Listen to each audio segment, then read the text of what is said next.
So last season we saw your sister come back, but a different dimension. How is that? With everything that's happened, how are you both gonna feel about each other? Because so much has happened in different worlds. So much has happened, and by the nature of alt selves, and we'll understand this more and more as the third season unfolds, but ultimately she's the same, but she's not the same.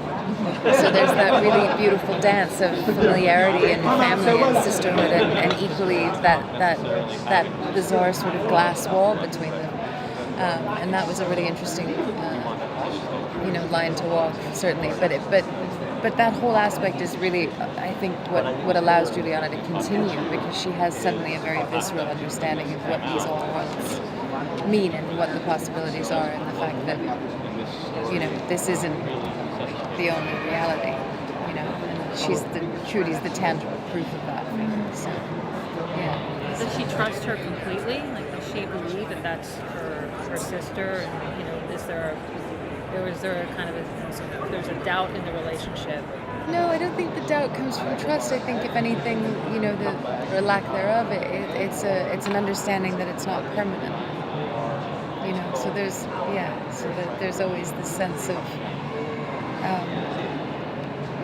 sort of that there's a longing and a temporary quality to it that makes it all the more beautiful, really, in a lot of ways. But it's also quite sad.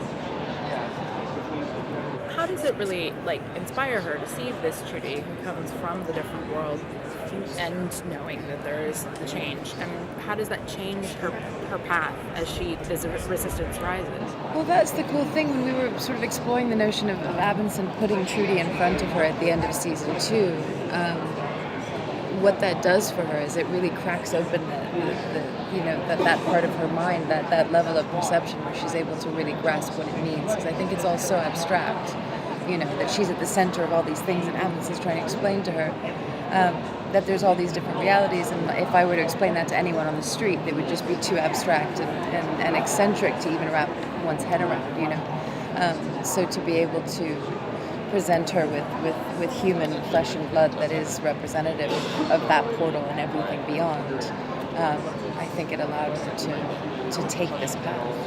Otherwise I think it would have been too big. And there's a huge change for Helen as well. I mean, that sacrifice of Thomas was heartbreaking. What's next for Helen? What can she do, and what's next for Helen and John together? One of the things, have you guys seen season 3 yet? Okay. One of the things about this season that breaks my heart is the deterioration of the relationship between the two of them, because they have been their relationship has been such a touchstone and the center of their world and what they return to all the time. So as that is now broken because of this loss and because of what they are experiencing with his move up in the ranks of the Reich, it's been difficult to see these two people who loved each other so deeply and were willing to make this choice together because they loved each other so deeply, and it was so important to them to protect their family, to see that it has now cost them their child and the implications of that, and then of course what that means for their daughters now. So it's a tough season. It's a really it's tough to see these two people struggling as much as they do, and showing it in completely different ways. What are fans telling you that they're related to the show? What are they connecting the most to? Is it these very human characters and stories in this movie? I think so. It's the I've had a lot of people reach out and talk about the love of these two people, and that they are the spine of things in many ways. That being said, there are a lot of people who reach out and they connect to things which I find really uncomfortable.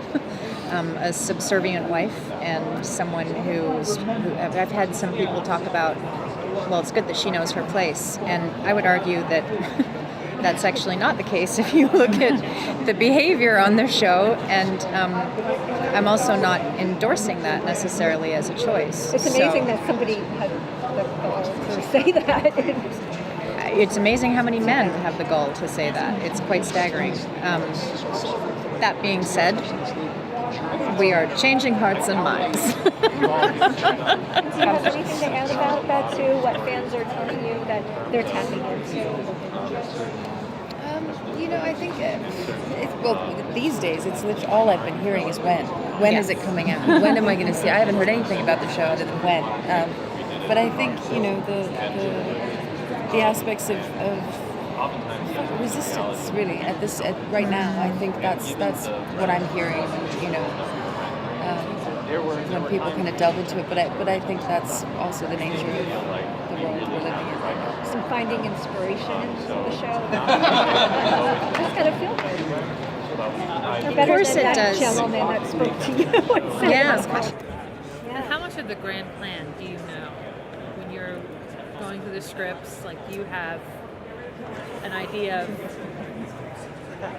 more of the grand plan? Moving target.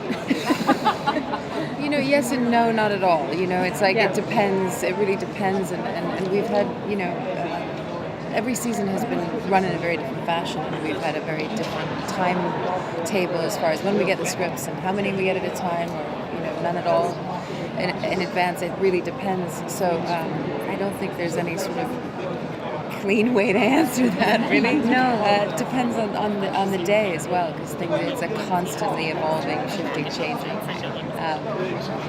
piece, and we're all really involved in that as well. So it's an interesting, very malleable process. There has been some discussion, certainly since I've joined as a regular in the last 2 years, about where the storyline for the season has been shared with us in the writers' room in the beginning, which is lovely. We haven't always stuck to what the initial plan was because, as Alexa says, things change and evolve as we go along. But we've had different leadership every year, so it's been a completely different style each year as a result of that.